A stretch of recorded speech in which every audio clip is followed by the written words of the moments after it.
so kwane suna za da kura tuma winuwa layyar rasi da yi mala duniyan da da albarka lahira kazewa da na feziran gangana so saboda da ala na biya a dalam kuro wani berin da da kuro mataran da su se bismillahirrahmanirrahim سورة أنزلناها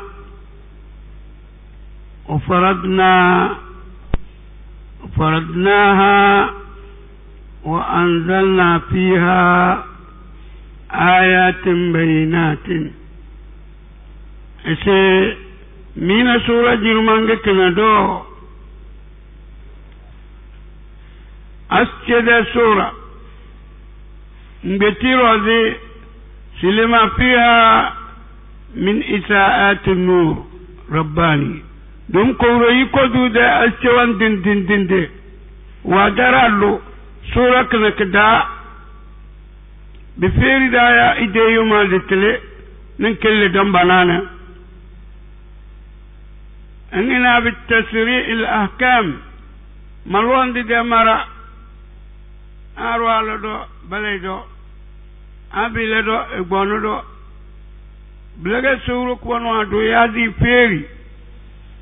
di kala tumare teninda aske daga dila no baba sura kines sa aske da sura aske kida so da din mara wal adab na lada bowen tibu mona malwan ni funa idan malwan di la daidai na bo sura kin kida anya yele la da bo defu mbongwa tumara ba ngini dallam asena ladabi na tele lakda tele tumara ladabi ge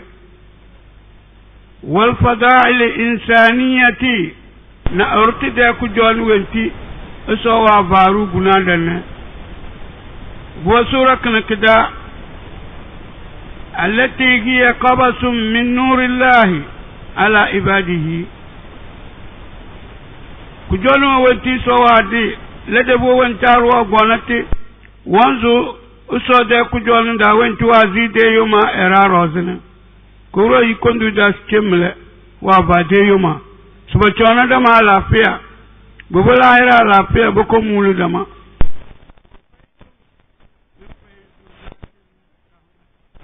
na de ku jono wenti tuwe de kuro ku jono da wan ba de yoma ne wajudihi na de kujoni wanva ti dendemne tinable kuro wa darado ado budu aske duniya allahira diliper duniya allahira bidaga ebira sura kin kita aya kudus allahu nur isi sura kubanga aske samawati wal ardi isoda na adala donda wadara skedu da be na musre be usu wa e daunda nvounda peno wonne ide kuro marawrke soda kuro marawrke adala doro biye dan durus allahumma nawr qulubana bi nur kitabikal mubin nyakuro yikondo dude de won mbiyanda acce atel qur'an de mara de fu atla nebda hadisu de mara de fu wenti acce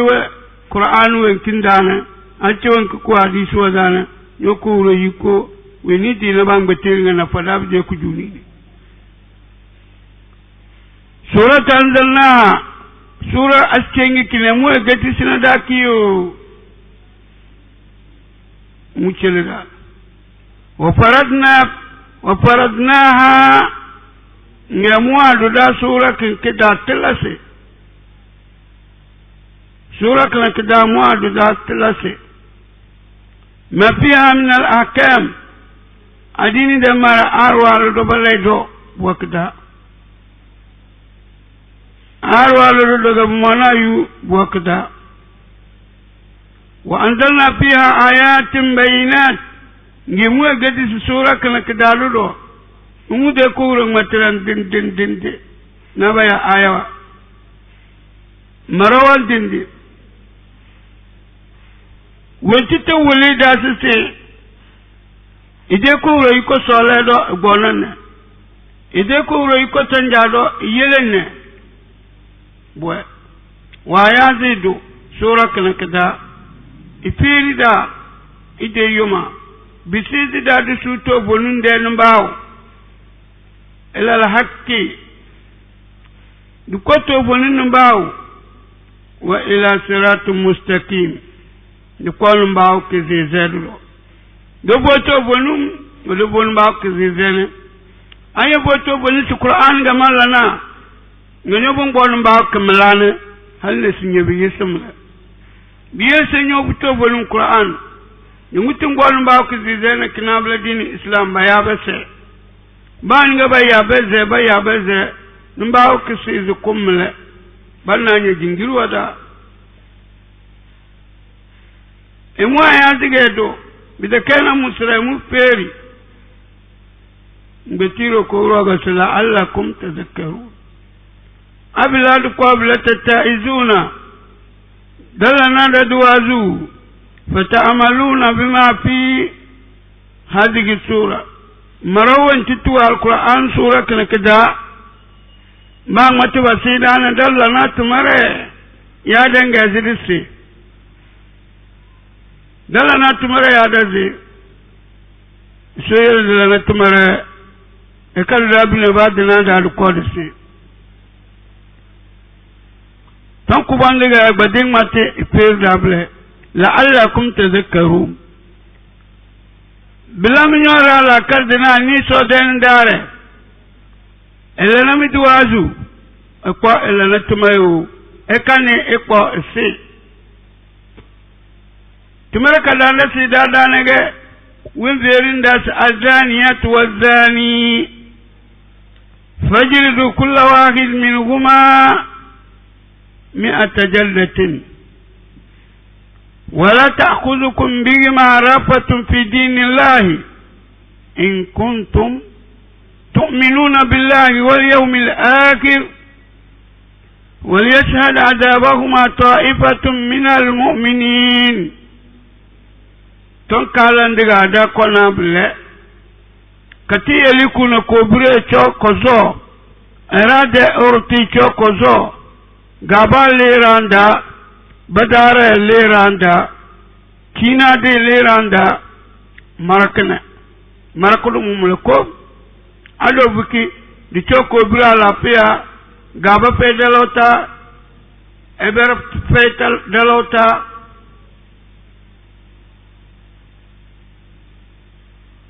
مبارا اسكوروس الزانية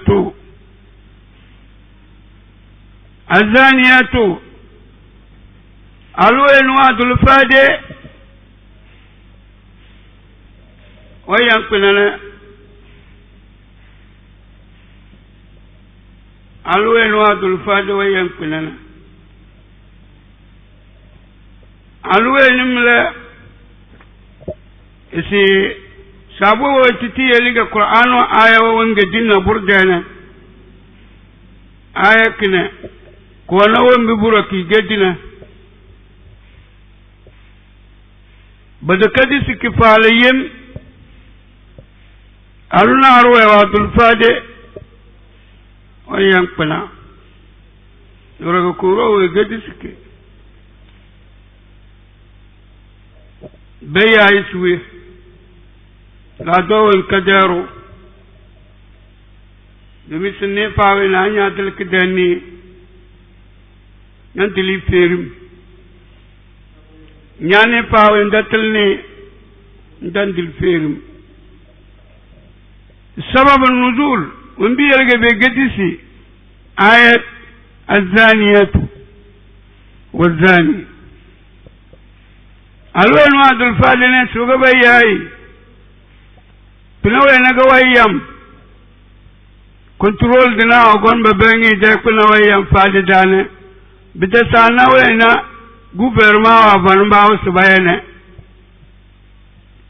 gorodige de fade kin bodo ko bakara hal kiyama ko kaya سسوي سرويا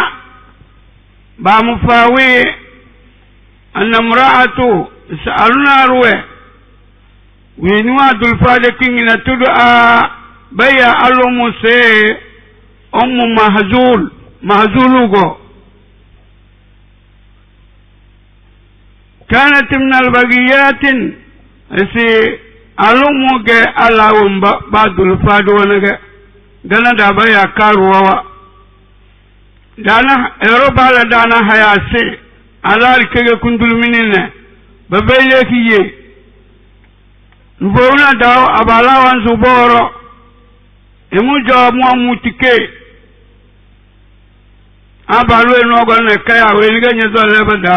إبوسو بلبدا تمرغ ألوم واللم بلبدا فادو تندي سوا غرت هل كياما كرو سودا غوبرما وغرنتلا مروان ذات بي فكانت تسافر الرجل بيل ألوم دات مردن دي بريكينجي على أبالا يبري ولو لابنا بازن نبالو لمنو ذي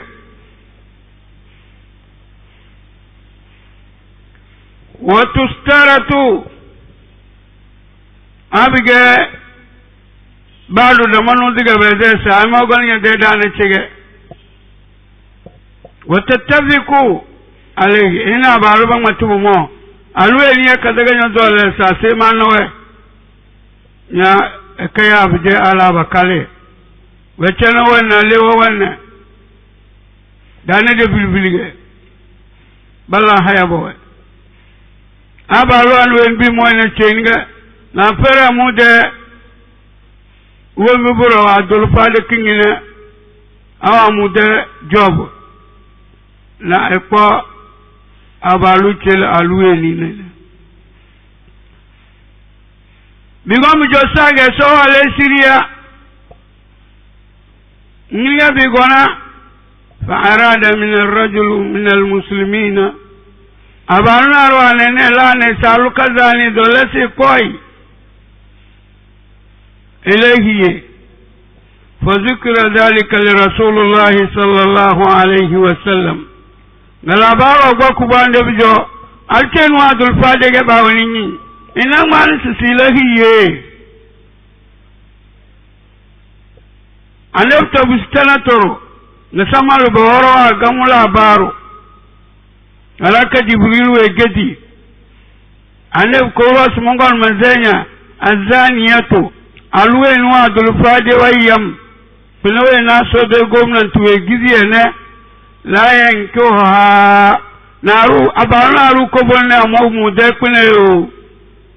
abaru enwezo sone kobalu mu de fale kinkidamu bula illa fase abaru eni azani abaru do enu adul fadina abaru zinadu bangwa kulama aw musriku mbebi dezi bidangu mandinda kuro sabu dala balu eni ge achaduna sikwa alo achadu bila alo achadu mu weni sikwa inaga abalu lizondo jibita kandamle alo achadu abalu achadu pakwanama abi gatu de kebleni alo achadu abalu lizondo solla chuona tamamu binabla le no sowa gege bi de chenji tumal ndi de be kozonda kuro we gizi ngeratan jasbanina o gona bi de chenji teze radulion da knabla sida doctor wa gajaba kabengne falo tinti daga sida wa galine o biel ko bu marwan ba ni la di ciwo ela di ciwo alusun gwai ngatili de to bolum bonja ami bola ku tabar banye bembe azuma banye nana borongo sarfa marwa tiga mi to kondale do arwana bal suves arwana lusi ko sibo de ke logonna milakaso ogonana kubana to kono marakange milakaso ogonana chenji bende zinege boko ko ko lide kizika azika betezinya nyobonna arjol bedendi nyazu bitimla ko wenwende zinya chenji nan delelo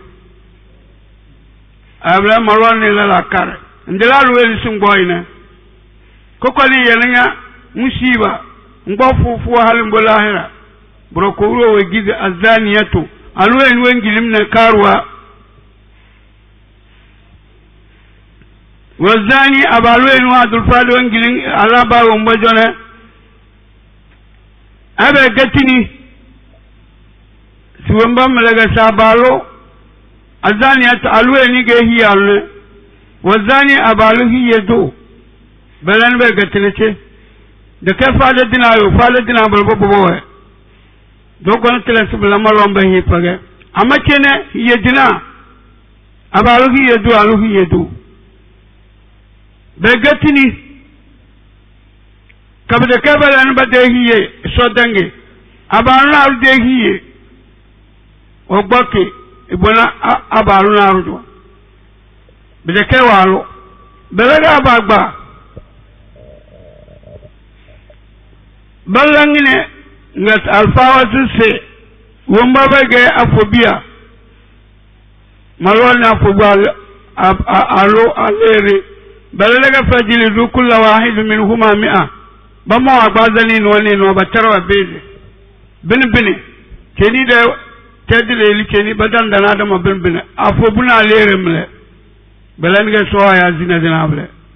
biga kubanani bozu balega drapo boyobo alo wallahi yego ay gate abalo balani bozu boyobo ama biga lere na fobu ngabagba ngabe deji siblaga bige bamo agbazani no na batara tede bakati onadama ni atajallatin digwazira kulunda ninwa bamman kodom be kabangale alena fobun bo dutede kidabenti blana asbalo bla wala ta'khuzukum bihima rafatun fi dinillah so de tumaraga si leble mnyamal wamba e kani be de kunyom e kol min man solop badala ya min man chocho ay eba ma kulumbu binni amini be de kunyom nyom go be de azabam do mi jolli so de mara so do se kali bo nyom ngam nyom za ay bu mona de ne ba nyom inna allah in kuntum abiga miyo womba mi ba do mi marane ami smige womba tu'minun billahi mi deji so de maraga sila e kali be de kunyom wal yawmil akhir ami bato bonis min zimba ko boz mi tomtende e kani bade kunyom wal yasal adabahuma ta'ifatun min al mu'minin asila bikala sa to dala ngi segle siriya ge ay tideke siriya wonon daga balle wonon da baben tanwe kidede irawe bangin tarawane balino ononda ikamusrada rokuro wadas waliyat hatta ifatu bacha seriya dina wambasba balana malwamba balana seriya azabahuma balen bede ada mastisba mawana nabarana amalwamba munyowa na blebe dezi sode mara bawani la dikiwo dikuro wala kapse azani abalu en wanja dalane la yankihu idan gbaw alo ila zaniyata sai alo wendiro ngilimna karwa ban gbaw ko da man bicha lafiya nba talla wahala aw musrikatin abiga abalu salalo ngado yalu zina duni subacha ay alu zolaro alu en wamba la zona ele ba ko chela balizina do delumle etumara kidabende nizo laru de tumara kidabende kidabento ando ko do mabeten desira makudom abalu sidadu balba dara ko dama wazaniyatu alwendu do ngiline la yanke wana ko ro wegina ruka koyo illa zani sai abalu kilidulo amushirku ya balu zolaro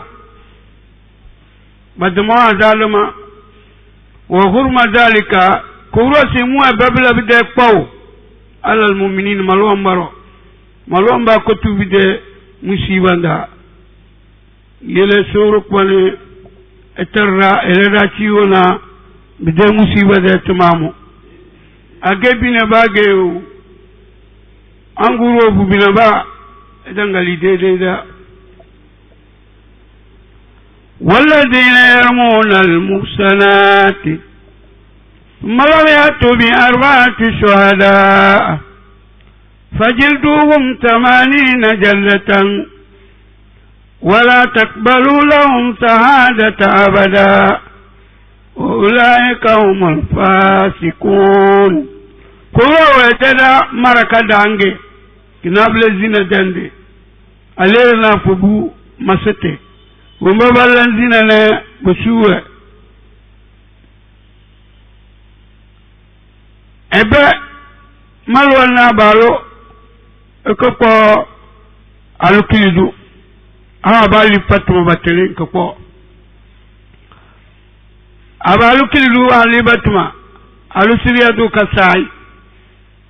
balani wo basali zasidna kulo wadatil nago dotsi emwe beblene umbezo so no beliu amyom deze sokpobu ودتلغستو ومبابرنا باي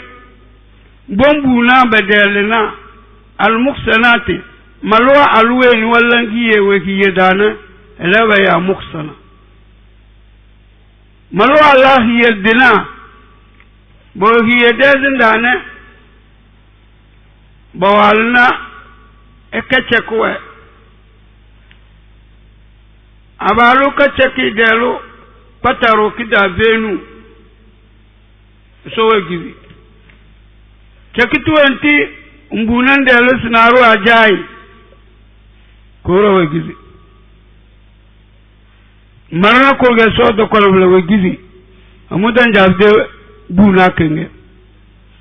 dira ves walladina yarmuna almuhsanat abala wa mabuna hiyala bachako chakitiki da venti ba fawataki kida venu tedenda erawan be mo bozole wane bidaba la bambe summa lugalam yatu bi arba'ati shuhada bada konaseriya dana kodon no naza sinna sistobolin de alba jai mberi yiko wani mwana wuro mberi wuro sibaja mandelo wenu ajane sumani nyede seriya du wenwi bei seriya du nyalangene mobu mo mwana babine tungolo babine damaro di tungolo gugolo pada kade sile nuobo bele kabo yotu bobo abo yotu bobo no na da kudumla ano na do yotu bobo ka ben bobo na kudumla kade sai no na daga da mun alquran sai yenge kulu nga bodo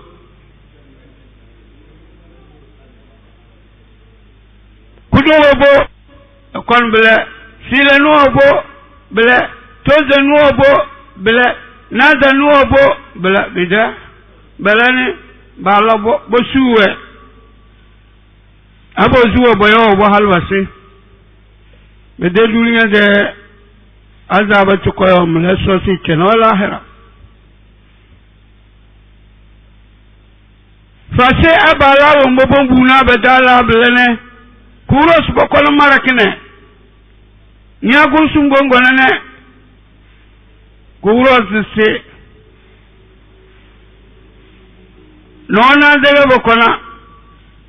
asebi da kabila summa lam yatu bi arba'ati shuhada'i idan nona da kona na burun matreyin bazinga sisuma mamuna so bazinga tenunda hali duna so tafe aw balen bo danda banzu da nabide bugutu kawe hal bando tarwakara nyen duna so seto nona daga so do kuliseriya dina nona da kire dina nona da we ai baranga nyoyu tenu buna seriya do kolom nona no dozo sibambana babene da maro tungolo gugolo koda na zanu agonna sisi mama na to bolun babna da maro zitumbolo amma man mati sona ndebro madana sigugo loko da yangle ndebla si to bolun si to bide no do ba kanarnga bamo agbazani naza de balbo bati hiyaloro agbazani naza bina fufulu to zomle de bazara kulun 90 ala 80 nanta skulu al kozo mo zuro fubu mo bila ko wa mati o sharia tala de ne wo mo ba gonu balar kisina ba mo agbaza kulun le fufulu tozo 80 biela bata pable ande de zaman la ila bilana blado Allah sattar fi so kasir furuga eto solit marde nera le zida batma nya zida bo dere ngelere de bi ale wana fo bi tele bal bende zina hal bla bi de bi de suno wallan ku yinte dinda tedo walla na telefaya balla na basulu sobumu bi kabin gberu bo na da qur'an wongo o mi yala wadan wonam jina bi ogo mo stede da balaba de suno chane yini be dembu suala c'est que zembia musiga ale la musa wali dambarato wala wanga ga ba musse ale ko toy sunun tambe telab ka yabr watenda marfai banaga sisone seriya da bla saba is ba moy samani na jalda dubazar kulun ni naza aba mo bla bi dega sai ba isi so de marda ba da matto bunum ba mo abazani na da na se bi dega sai imma abazani na da kokowa bako kutuba musiriya wajo wala taqbalu lahum shahadatan abadan bale gabduwo boli siriya gunata le batoga ge ede kay malwan ni siriya du ba mu fawejo ne bara sikilege bakamai bakamo to bolingi jo bata su batoga ge ne bara su ba mai bakurbe kizi de to bolungo bale go ali siriya to bon bakab kisi ga batoga wanga balu batte kata abadan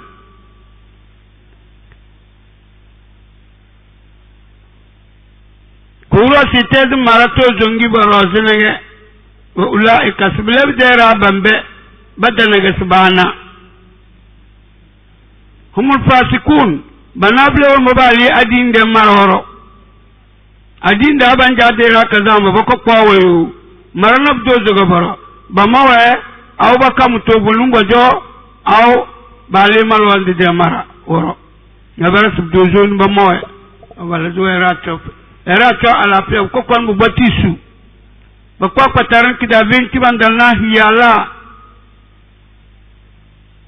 yer ko biya malwamba yel ni nyodi telle da diniu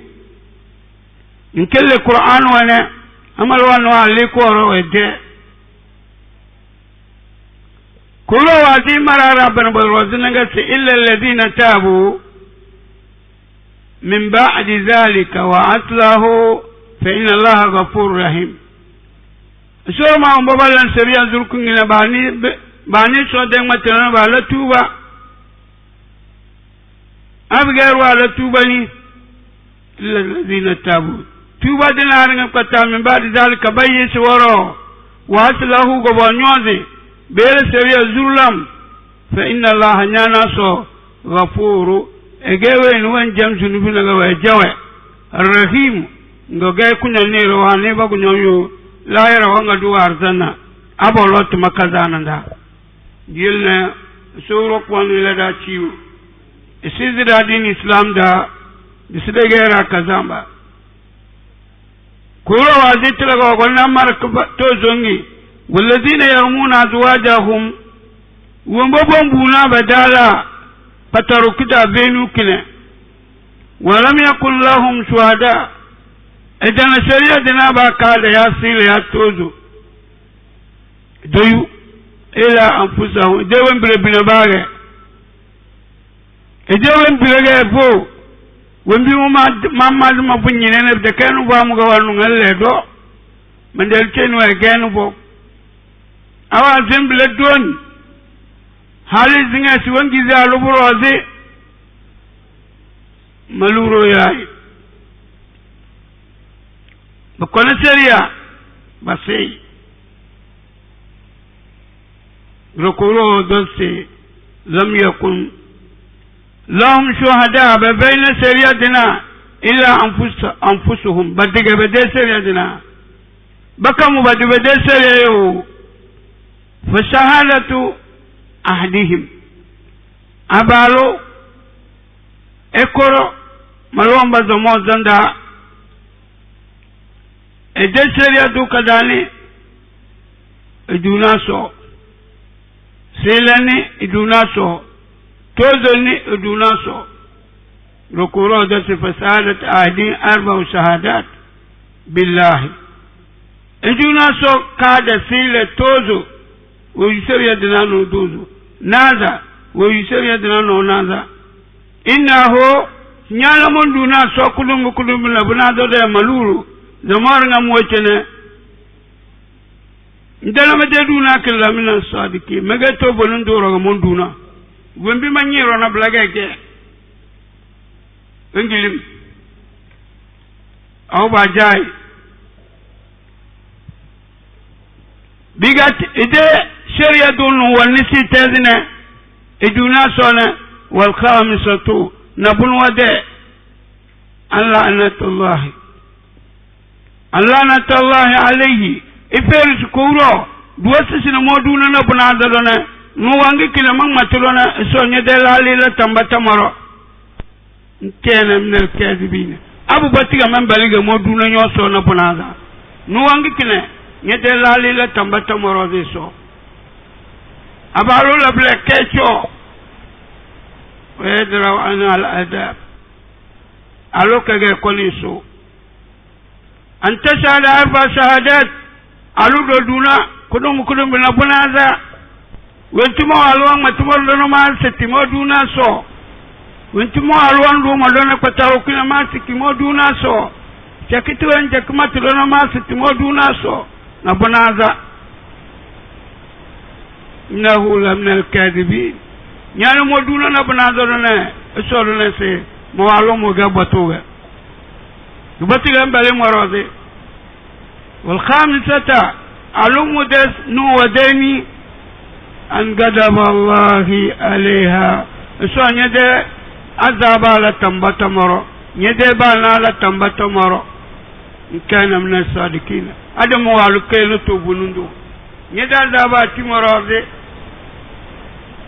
نيدي بالنا على تنبت مرو نيدي نازره على تنبت مرو علوم ما تبلي نو ودني ده abe de maluro taro alkiyama ko bazon da ko rama baba gon bo ko duna ka ba josu suwelo wo tuga akala ke labi de abad bazan da salama ba gutuba tudo man jom busu yel marwan de marna de kabila de tomu dike badri totom di piso da dalan tumara ba ka de ko dolim dawole بناكورة ولولا فضل الله عليكم ورحمته عبد كسو دكورة بجوا على نتم بتدرو إفدورا سيري واني ده كنيومني الدنيا لا دور بكذا كفني وأن الله تواب سيسوكت توبا دبا تمورغو حكيم غيغي غني إني umbaga tobo ndina wa mu bede tuwana enyi tuba dina titindinga ene de kura dura tuba dina titindinga nda eni de kunyomini isab de keso walni de kunyomini ede kura kunyoni wodo wanga ma da wala lahul mahfuz da sabakat rahmati gadabi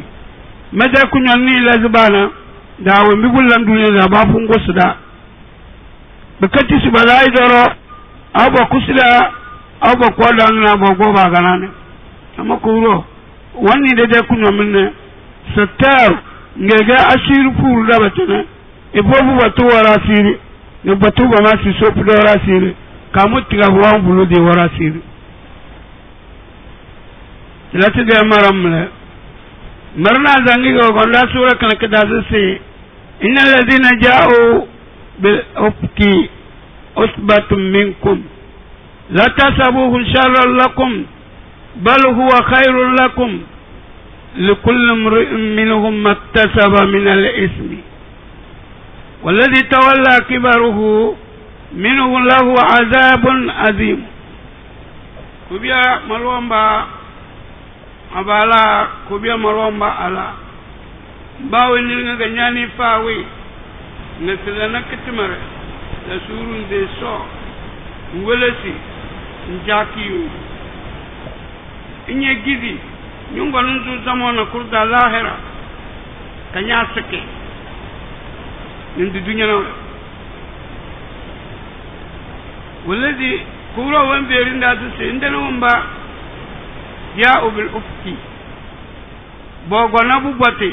ifku bubatum la wumbi de kana rutos blaga buwe talki da zinum la kuros nyana bidera bambe wombo gona hadisi op bubati kida bentine osbatu minkum mitazo mona kurga minyo maromba mitazo mona kurga bilana minyo womba ba gona taliban du mi de dana dana la tasabuhu sharran lakum eko koni mazi su bigami mbushu bal wa khairul lakum bidako korka de kujuni ni ga bigami kujuni ni ga kullu mar'in minhum batabawe nirna pai maktasaba min al-ism baranga kudun sonwe bedala hatu ko ko kile sonyike wamma o baranga buwatu ko ko na subaduna soto sole kiyo biyele bidera mambaranga umbandano chenisa se ne hey bawli siki malwamba sebde tom bide ko korka de lahir of the kekazandi isbajang man delo kab de kebla mintana seria zomo won kikirna kuzu ton tintidane soldati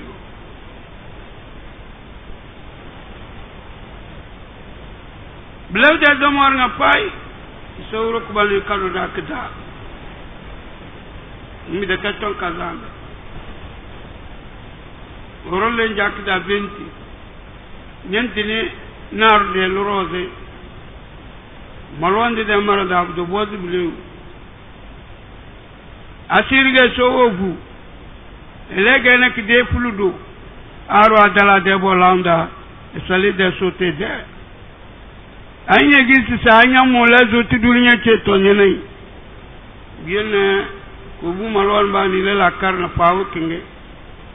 ndana na nyaasere bungo na te do war da mandelu ba jayge mandelu hey de kokora fay ko zoyu ba no yu ala hati bina kuro we versu walladhi tawalla kibaruhu minhum lahu azabun azim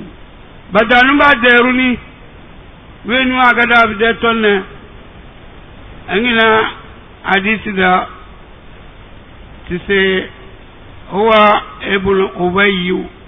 bayas ibn ubayy kabirul munafiqin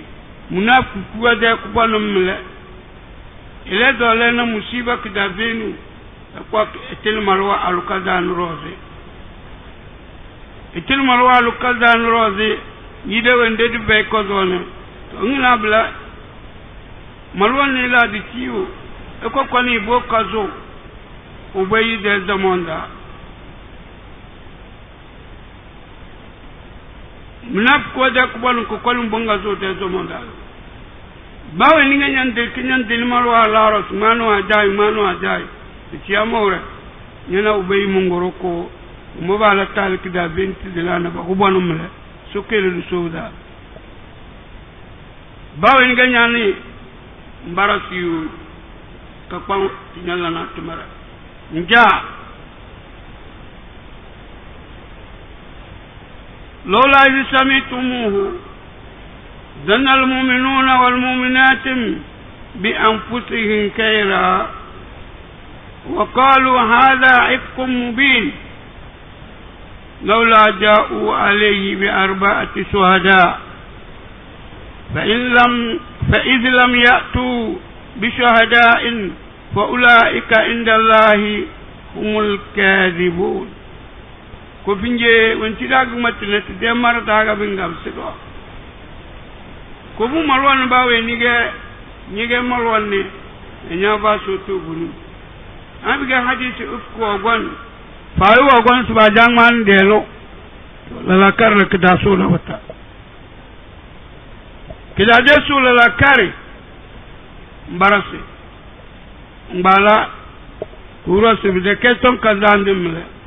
ومبارا نبا سوبلا بده فاوي ودا كورو نا بولسيو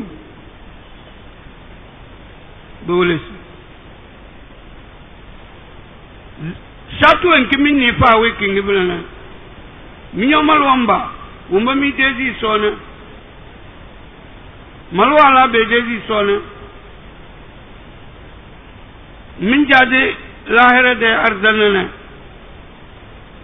ngina ton watino do barase ku kotila bu batu mange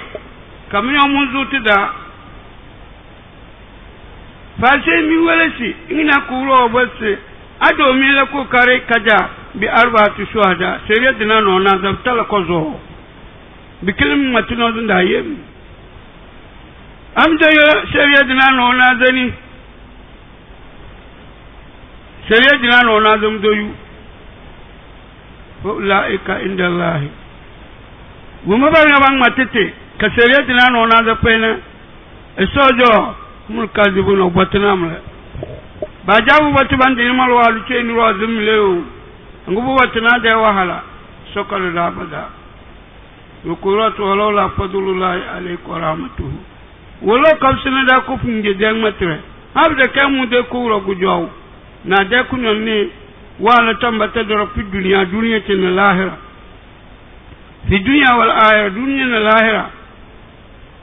wa bunga de ku jow si fadani dede hadisi ifk ratriki batilna arde rusba jay kab de keble la amoduna gora masakum amudawul labide azaba cikonane fima afattum fihi wa bidazu bidadili dan mati yabrne azabu azim dinazara kubonde biyele marwan bani solar ciwona na defa wa deso yumi hadisi fukingi ide hadisi wa kungonde bajabatene radiyallahu anha na Aisha roziga kuro wa zal koni deji sububatiga wa baliro bedeyo bengbem koni ga dabo kubongi ital qawnahu bi alsinatukum wentimi bimin mudul min wa matibi jani ni gelo nebaro nduna soban dene nebaro nduna kaba ban dene nebaro nduna qur'an ban dene kadana edana mati duna bijonye zuazan daga bila elala kare watakuluna bi afwahikum min tonanam min zulmin wa mbalazi wa bimin matena bin galazi bin matibi joni ni rawan ne ma laysa lakum bihi ilmu bikam bainab de tele ibolla te bikam de kebla ga buwe e sojo de tele we mi mabala no ba rabbi dumarna ba ba job de tele to bonunda we watasabunahu khayna eskuro to keleki gilade de temga asr balu matabi akhas chaw jorna dale del dawla dati ki dona malom balota ki dona wenki koro sisi wembiru nyang matabi male sabihi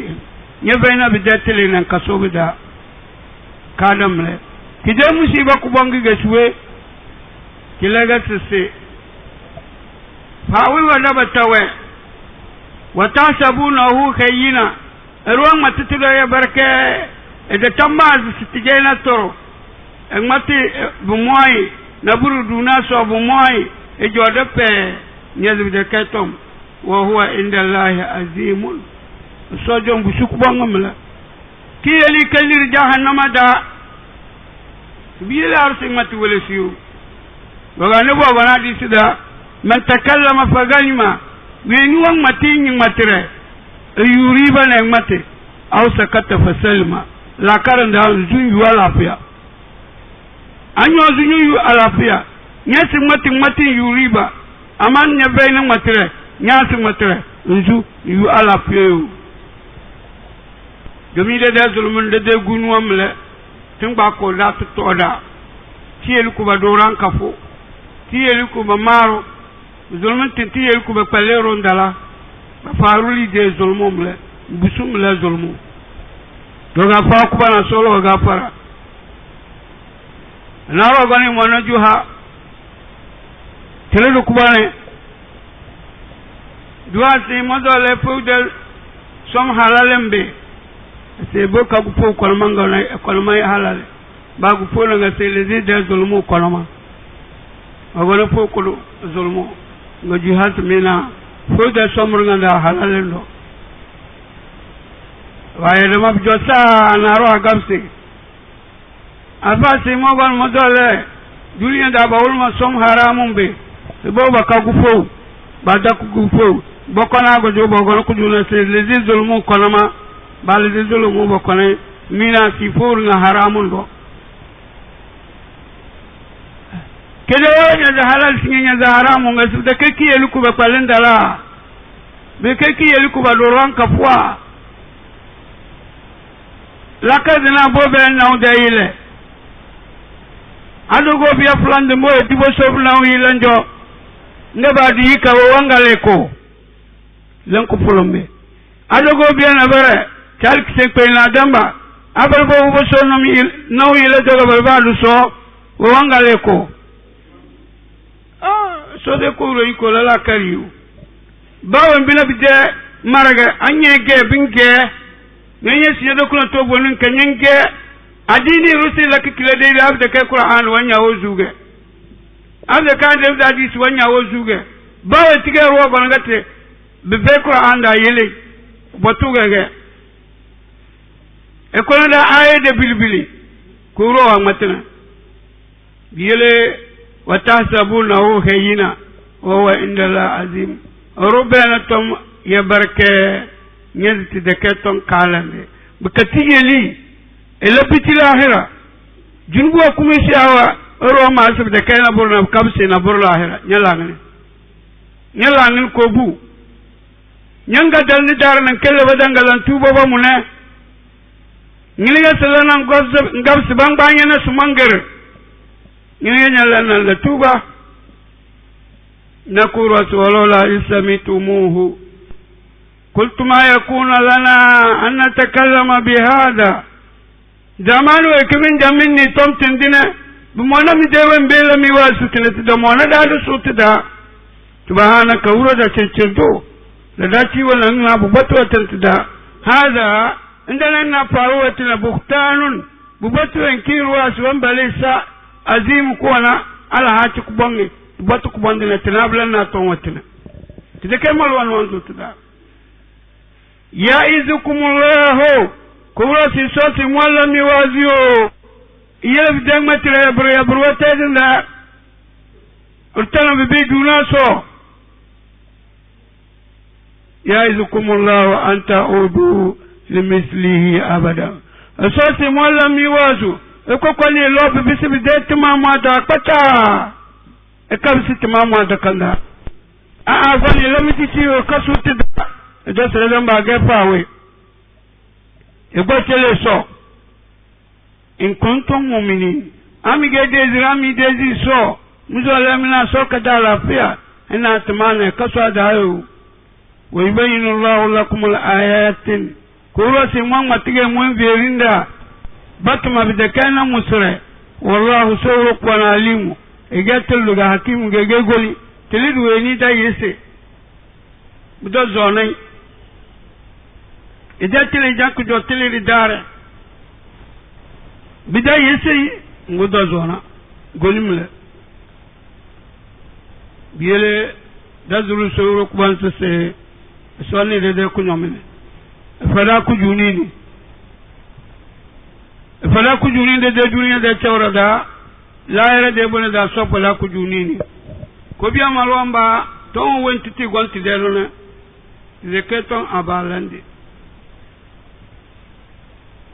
kuwa wembe rinda susiti zeketon abilandi mbala nga kuwa wa gabsina da ton tendisisi innal ladina yuhibun an tasi al fahishatum fil ladina amanu lahum azabun alim fi dunya wal akhirah wallahu ya'lamu wa antum la ta'lamun ko biya malomba abala ala bani la karina to watin tadaka kitidi nka chobi de fawo wal dare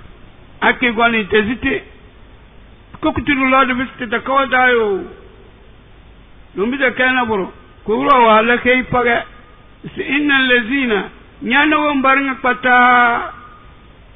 بدلا كري يحبون بذولا أن تسيء الفاحشة زنا ده توم يسوتين ده توم تيابريندي شورا ومتى بكبامونه بجاوني نالفاسا كجوندا إلا كري ده توم تيجي ده بونغو ورد ده تومونه كلا نيالو مبذولا بلا ده توم ده باتما tiyatedinda hal tiya filladina amanu wumbe dedi so bega malwan bage tedu malwan ni daga blabde tongo wo bungo na pando wo dudu wumbe balam bide timerne lahum benga gati tongo yabri watum bongo na tedinda pando dane bidera nga pai so si mwa gbere si wa azab linadralim dunu ngasina